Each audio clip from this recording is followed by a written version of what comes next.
Hello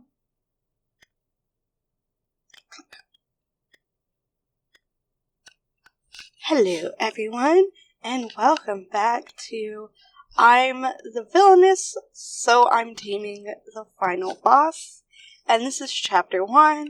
Last time I read the prologue, which I thought was chapter 1, but is not. So let's go ahead and get on into this. Black crows flew out towards the clear sky with loud caws, and black cats were crossing the narrow trail. Everything on her path gave her nothing but ominous signs. Irene walked straight into the late night forest by only relying on the light from the candela she brought to her to light up her path while holding on to a slender sword on her other hand. Suddenly, a giant rat jumped out of a bush and stopped at her feet. Its one giant eyeball was looking at Irene gently. Its ears was adorably large, with its sharp teeth protruding from its mouth. A monster. It's my first time seeing it. It was something that you will rarely see at the first layer of this forest. When she shone the candela's light on the giant monster rat, it jumped back into the bush and disappeared from sight. Crows. I wonder why do they bring skulls with them? Is it possible that they are also monsters? What's more, they were all lined up above a dead tree while looking down on Irene.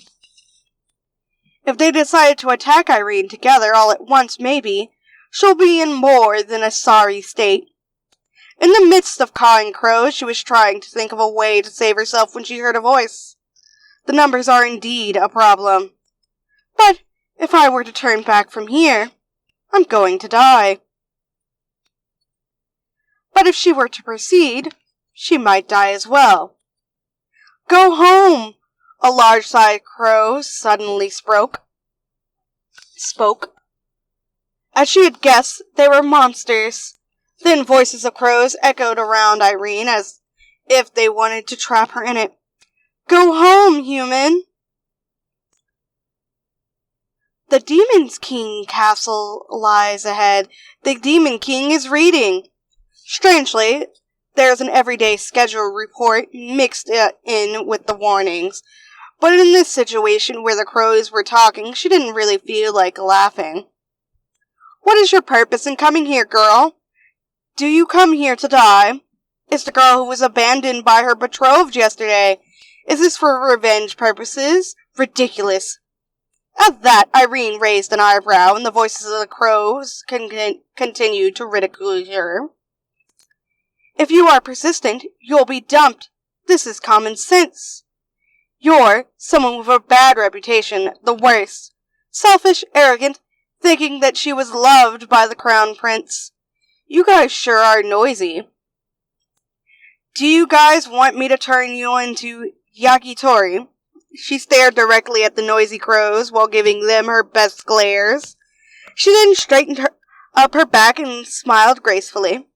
I wonder if the rumors are being gathered under the order of the Demon King. It is quite surprising to learn that the Demon King has such a vulgar hobby.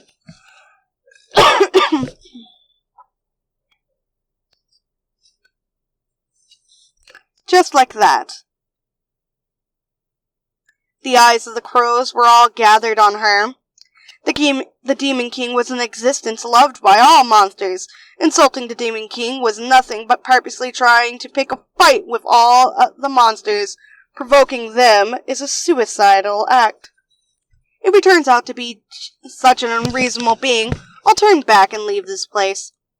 Like the way the heroes would when they want to challenge the Demon King, Irene nobly declared. Forgive me, I have a cough. I, Irene Lauren Deauthorized, have come here to meet Ch1 Elmire. If you don't have anything relevant to say, then be quiet. It doesn't matter if you're a monster or a human. If you only know how to pass judgment on someone, based on the rumors alone, then you don't deserve to be my opponent, so leave immediately. After dropping down those words, Irene gracefully left, After that, for some reason, the crows stopped talking, but instead, they were flying around as if they were escorting Irene along the gloomy forest trail. Suddenly, something inside the bushes was moving to follow Irene as well. I guess they can't help but being sore losers. Irene, who was used to attention, ignored them and continued her journey. Eventually, her field of vision was cleared. Under the starless sky, a castle came in sight. Most people had collapsed, the tapestries were tattered, and the broken pillars were tangled with ivy. The surrounding trees around the castle had all withered, and the small pond had become black and muddy, making it look like a swamp instead. It's the Demon King's castle. Once again, she braced herself. He should have a kind personality. But what if it's only going to be limited to the heroine or something? That's possible. Since having wishful thinking is dangerous, she had no choice but to prepare herself for any possibilities. Then she took a deep breath and lifted up her face. She proceeded to pass by the scattered, seemingly human bone stumps and arrived in front of a rusty iron door. She tried to push it with all her might, but it barely moved. No matter how many times she tried, it remained still, unperturbed. Since it was impossible for her to give up just because of that, she extended her hands to try pushing it once again. The moment she did that, she heard a voice from behind her. "Allow me to help." "My, thank you very much for your kind." The iron door blasted away with a loud roaring sound. Irene, while still keeping an admirable smile on her face, saw the stranger blasted the iron door away by using only a finger.